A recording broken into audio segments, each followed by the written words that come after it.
Sharpen the axe so that it is easy, simple, brilliantly swift to chop down each root that's trying to take hold.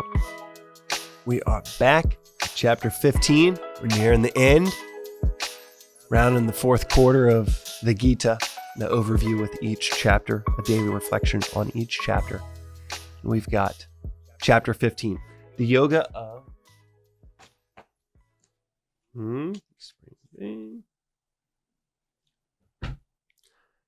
we've got chapter 15, the yoga of the supreme being. The whole dang Gita is about the supreme. That is pretty clear to anyone that reads it.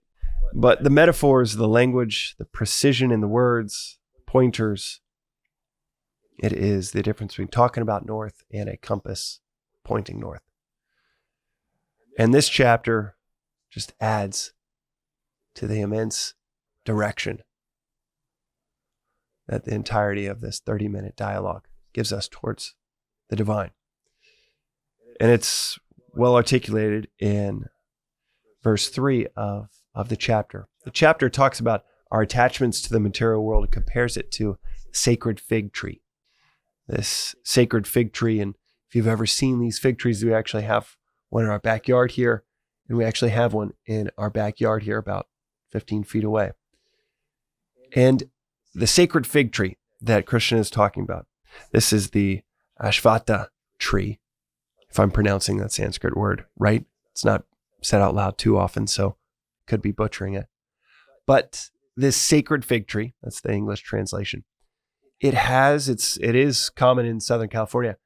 It has roots that grow from the branches down if you don't chop them off. The roots grow from the branches down and into the ground. There is this natural growth upwards. But even in its growth upwards as a tree, it's constantly laying more and more roots down into the ground. And that's what we do. As we exist, even as we grow, we still grow these attachments to the material world, and it is through the acts of non-attachment, of detaching, constantly cutting back the roots, that we not just cut the roots, we actually cut the entire tree down. Our intense attachment to the material world. Verse 3 covers this. When Krishna says, its form is not perceived here as such, neither its end, nor origin, nor clear foundation, having cut asunder this firmly rooted giant fig tree with the strong axe of non-attachment. Hell of a visual that each day there is this growth towards more and more attachment. Even in the midst of the tree getting taller, there's more and more and more insatiable attempts for more and more attachment to the material world. And I love the word asunder, by the way. But having cut asunder this firmly rooted giant fig tree with this strong axe of non-attachment.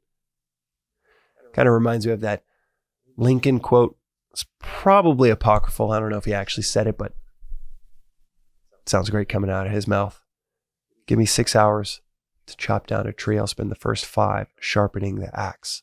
That our work that we're called for within this philosophy is to sharpen the axe.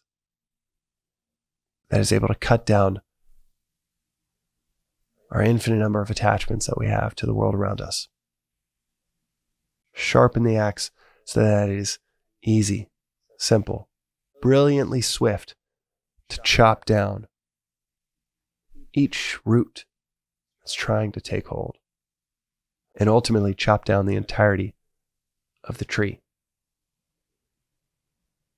A sharp axe, that is the intellect, the ability to discern sharply right from wrong, permanent from impermanent, what we ought to do from what we want to do, and the capacity, as we often say, the capacity to see the end in the beginning. That, oh yeah, this tree is only going to continue to grow more and more roots. I better go after the trunk. Chop the whole thing down. And that is today's reflection on the daily Vedantic. We'll see you tomorrow when we jump into chapter 16.